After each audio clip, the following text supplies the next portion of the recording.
Hi friends, नमस्कार। आज हम लोग डिस्कस करेंगे about to constipation in childrens. आज हम लोग एक ऐसे टॉपिक के बारे में डिस्कस करेंगे जो बहुत कॉमन सा टॉपिक है।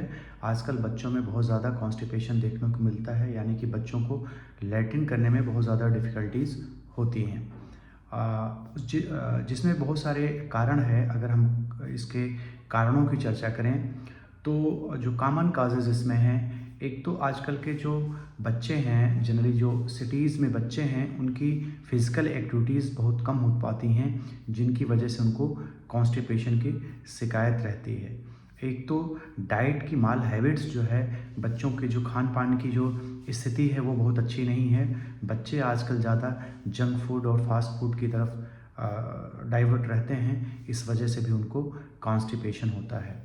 बच्चों में आजकल स्ट्रेस की भी समस्या देखी गई है, जिसकी वजह से भी कॉन्स्टिपेशन हो सकता है।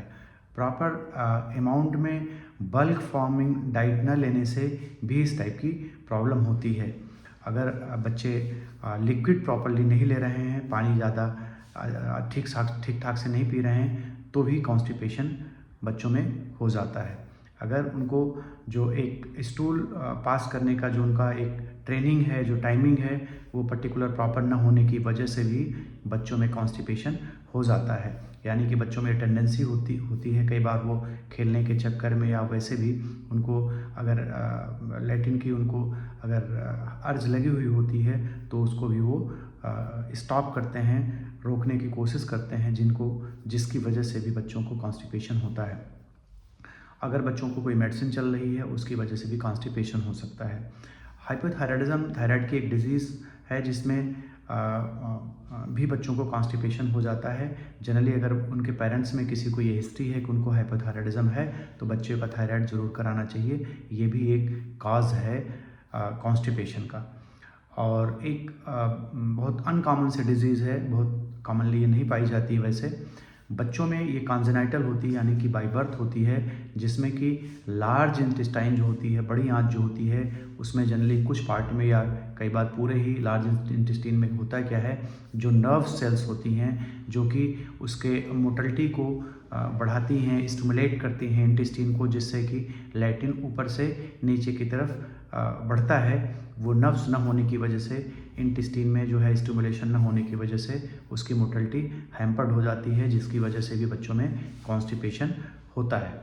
तो बहुत सारे कारण हैं जिनकी वजह से बच्चों में कॉन्स्टिपेशन होता है। अगर हम ट्रीटमेंट की बात करें, बच्चों में जो कॉन्स्टिपेशन है, हम ट्रीटमेंट उसके लिए क्या करें, तो देखिए, अगर बच्चा हमारा 4 महीने से ऊपर का है, तो उसको हम फ्रूट जूसेस से स्टार्ट कर दें। थोड़ा थोड़ा करके उसको जूसेस हम देना शुरू कर दें। फ्रूट जूसेस में होता क्या है कि बच्चे को उसमें फाइबर्स भी मिलना शुरू हो जाते हैं। जनरली होता क्या है, लोग काऊ मिल्क प्रेफर करते हैं बच्चों के लिए। मिल्क जो होता है, मिल्क में जो प्रोटीन्स होती हैं, वो प्रोटीन की एक टेंडेंसी होती है, वो कॉन्स्टिपेशन उस प्रोटीन से होता है। तो जनरली जो काऊ मिल्क होता है या वैसे भी जो मिल्क होता है, उससे बच्चों में कॉन्स्टिपेशन की टेंडेंसी होती है। इसलिए ये कहा जाता है, अगर आपका बच्चा 6 महीने से ज़्यादा एज का हो रहा है, 6 महीने का कंप्लीट कर गया है, तो उसको आप सॉलिड फूड थोड़ा थोड़ा सा कुछ स्मैश करके उसको देना शुरू करिए। लिक्विड दाल हो गया, प्रोटीन्स में और सारी चीज़ें हैं, स्मैश करके उसको फ्रूट्स, जो बनानाज हैं, इस टाइप की चीज़ें उसको आप बच्चे को देना शुरू कर दीजिए, ताकि उसको फाइबर मिले। बेसिकली होता क्या है, आंतें जो होती हैं, एक सेंसर आंतों में लगा होता है, जो प्रेशर को फील करती हैं। जो बल्क फॉर्मिंग एजेंट्स होते हैं आंतों में जाते हैं और वो बल्क फॉर्मिंग बनाते हैं, यानी डाइजेस्ट होकर एब्जॉर्ब नहीं होते, वो आंतों में पड़े रहते हैं और करते क्या हैं, आंतों की दीवार पे प्रेशर लगाते हैं, जिससे लैट्रिन की आपको फीलिंग होती है, और वो मोटिलिटी जो है, आंतों में मोटिलिटी फॉरवर्ड डायरेक्शन में होती है, और आपको कॉन्स्टिपेशन नहीं होता, स्टूल प्रॉपरली पास होता रहता है। तो बल्क फॉर्मिंग ज़रूर होना चाहिए। बल्क फॉर्मिंग में आप जनरली फ्रूट्स हो गए, वेजिटेबल्स हो गए, और इस टाइप की जो चीज़ें होंगी जो डाइजेस्ट नहीं होती और स्टूल के साथ बाहर निकल जाती हैं, ऐसी चीज़ों को हम बल्क फॉर्मिंग करते हैं, जो बहुत इंपॉर्टेंट रोल प्ले करता है कि कॉन्स्टिपेशन आपको नहीं होने देता। तो डाइट मैनेजमेंट को आप प्रॉपर आपको रखना चाहिए। इसके अलावा बच्चों को एक जो फिजिकल एक्टिविटी है वो प्रॉपर हो, उसका ध्यान आपको देना चाहिए। बच्चे आपके खेलें कूदें, पार्क में जाएं, जिससे उनकी फिजिकल एक्टिविटी प्रॉपर रहेगी, तो उनको कॉन्स्टिपेशन नहीं होगा। अगर और हम बात करें इनके इसके ट्रीटमेंट की बात अगर हम करते हैं तो देखिए बहुत सारे ट्रीटमेंट होते हैं जिसको आप कर सकते हैं। जनरली बच्चों के लिए अगर हम बात करें, अगर बच्चों को 2-3 दिन से 4 दिन से स्टूल नहीं पास हो रहा है तो जनरली कई बार ऐसा होता है कि बच्चों को एनिमा देने की ज़रूरत पड़ती है। तो सबसे सेफ़ जो एनिमा होता है ग्लिसरीन का होता है। ग्लिसरीन सपोजिटरी आती है और एक बिसेकोडिल आती है।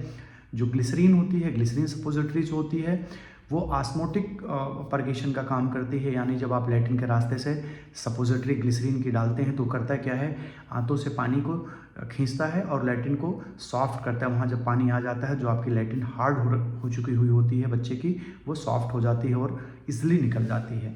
एक बिसेकोडिल सपोजिटरी होती है।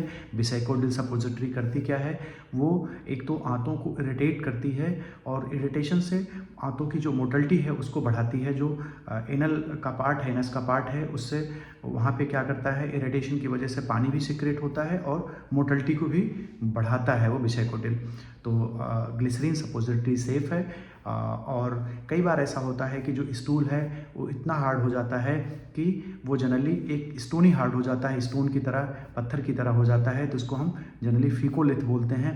और फीकोलिथ को कई बार मैनुअली आपको ब्रेक करना होता है, यानी कि आपको हाथ से तोड़ के, आप ग्लव्स पहन के उसको मैनुअली तोड़ के उसको आप निकालें, क्योंकि बच्चा छोटा है।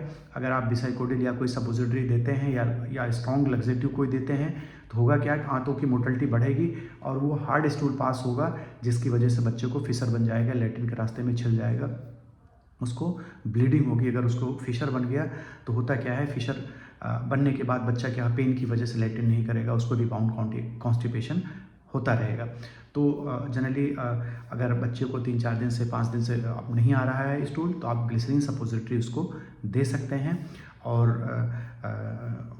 अगर ज़्यादा कोई प्रॉब्लम है तो आप अपने पीडियाट्रिक्स यानी बच्चों के डॉक्टर्स को या अपने फिजिशियन को ज़रूर उससे डिस्कस करके ही दवाई या ट्रीटमेंट करें। आपका बच्चा अगर 5-6 साल का हो गया है तो अगर हम ट्रीटमेंट की बात करें तो आप उसको त्रिफला पाउडर उसको दे सकते हैं। 1 से 2 ग्राम उसको त्रिफला पाउडर उसको दे सकते हैं। त्रिफला पाउडर बहुत सॉफ्ट लग्जेटिव है, वो बच्चे को कोई नुकसान उससे नहीं होगा, रेगुलर उसका पेट साफ़ होता रहेगा। अगर हम और बात करें इसमें, तो जो केला होता है, केला बेसिकली जो ग्रीन केला होता है, हरा केला मतलब पका हुआ, अनरिप्ड जो पका हुआ केला नहीं है, उसको आप पका के बच्चे को उसको खिलाएं, उसमें फाइबर्स होते हैं, वो कॉन्स्टिपेशन को रिमूव करेगा। एप्पल हो गया, सेब हो गया, सेब भी कहीं ना कहीं आपके बच्चे का जो कॉन्स्टिपेशन है उसको रिमूव करता है। जो आपका मुनक्का या आपका जो किशमिश हो गया, उसको आप भिगो के बच्चे को दें, उससे भी आपके बच्चे को कॉन्स्टिपेशन नहीं होगा। डाइट का मैनेजमेंट प्रॉपरली आपको रखना होगा। अगर डाइट का मैनेजमेंट प्रॉपर आप नहीं रखेंगे तो आपके बच्चे को कॉन्स्टिपेशन होता रहेगा। जनरली ये देखा गया है कि बच्चों में टेंडेंसी होती है कि वो एक पर्टिकुलर टाइम पे लैट्रिन नहीं जाते हैं, तो आपको बच्चों को एक पर्टिकुलर टाइम पे सुबह शाम में लैट्रिन में जाने के लिए उनको आपको इंस्पायर करना चाहिए। एक ट्रेनिंग देनी चाहिए कि सुबह शाम में बच्चे लैट्रिन में जाएँ और वहाँ टाइम दें। तो ये इस टाइप की चीज़ें हैं। आजकल बच्चों में ये देखा गया है कि उनमें जो है बहुत ज़्यादा टेंडेंसी होती है कॉन्स्टिपेशन की। बच्चे ज़्यादा कॉन्स्टिपेटेड होते हैं, उनको कब्ज की प्रॉब्लम रहती है और पेरेंट्स बहुत परेशान रहते हैं।